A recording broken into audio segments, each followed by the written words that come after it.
Welcome back. I'm going to take a quick time out from our commercial break to thank Coach Thad Marchman of the Charlton County Baseball Indians, two-time state champions. Coach, big baseball season coming up. We have 20 games planned to cover for you guys, plus more if we can get away with it. Welcome to Charlton Sportsnet. Thanks, man. Glad to be here. All right. What you got, man? I got a sneak peek at the schedule. We have it up on our calendar. Some huge games right off the bat to start the season off.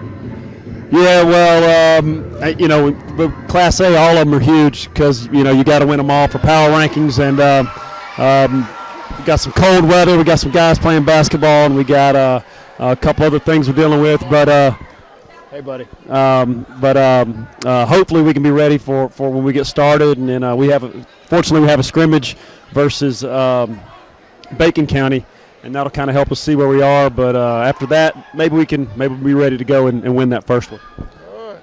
Coach, coming up, something brand new. We've had an interview with you a couple of times here, but this year we're going to introduce the COACH MARCHMAN SHOw. We're excited about that. Not quite sure how we're going to pull it off. I think you and I talked about maybe right before a game or something once a week. What do you foresee with the COACH MARCHMAN SHOw? Well, I appreciate you asking me to do that, and I feel like it's a good opportunity to talk about some of our players and some of our opponents. We have some good ones in our region, and just a good opportunity to give exposure to not only our baseball program but our region as well, because our region has represented the playoffs pretty well in the past several years. So, I just think it's a chance for people who want to know more about our players and what's going on with our team. It's a good opportunity to tell them that. So we haven't really decided when exactly we're going to do it. It probably won't be before a game, but maybe the day before we play a game, especially the day before a big region game or something like that. So I'm looking forward to it, and I appreciate the opportunity. All right, Coach. I noticed on the schedule, the power rankings are always a big thing with Class A. I noticed you have some Savannah Christian, some others, big schools, private schools, to help out with the rankings. Well, we're not playing Savannah Christian this year, but we do have teams that are going to be substantial in the power rankings. Like I said, last year 4 teams from our region made the state playoffs.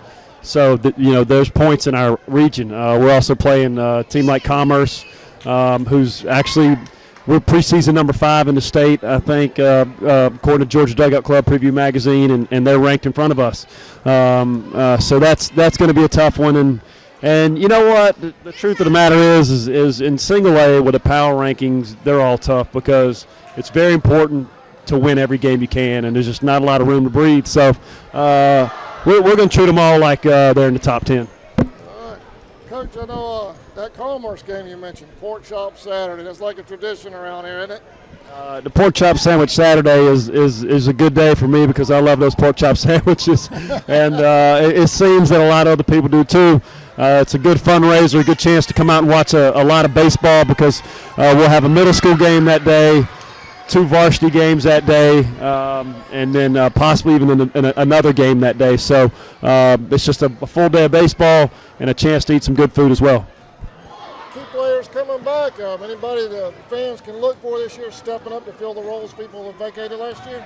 Well, we lost 5 seniors last year, 10 seniors year before that. So we've lost a lot of people. We coming into tryouts, we didn't have a senior on the roster that was returning from last year's team. We have Andrew Chesser, who was injured his entire junior year, who is a senior on the team now, and we're looking forward to big things from him. But he didn't play at all last year because he was hurt. And Austin Knowles had a great season last year, especially on the mound. So we expect him to do some good things for us. Jack Gowan and Mitch Baxter both returned from last year, who got substantial playing time. And we have several other sophomores, several of them. KJ Williams and Israel Gilliard are out here playing basketball right now, and Cole Giddens, who's practicing with us now. These guys are just going to have to step up in a big way and really, really take their game to a new level if we want to really compete for that 5th region title in a row. All right, Coach. How do you foresee the region going this year? last year we were pretty much on top in the region. Are there some teams in the region stepping up, or do we kind of expect more like Well, we were on top, but in the end, it was like Atkinson County closed the gap on us. They beat us that last region game of the season, and that was a really good team. They ended up going a step farther than us in the state playoffs as well. Fortunately for us, unfortunately for them, Atkinson is the team who lost the most from last year. It seems like everybody else returns most of their key components. So to answer your question, it's going to be tougher for us. I mean, there's no question about it. It's going to be tougher for us. So we just got to get better fast, play better when we have the opportunity, and we just every game becomes a big game. Coach, I'm going to take a break, pay some bills before the basketball Indians come back for the second half. But I appreciate you joining us up here tonight. And your mom's a regular on our Facebook page, Miss Judy Marchman, so we appreciate.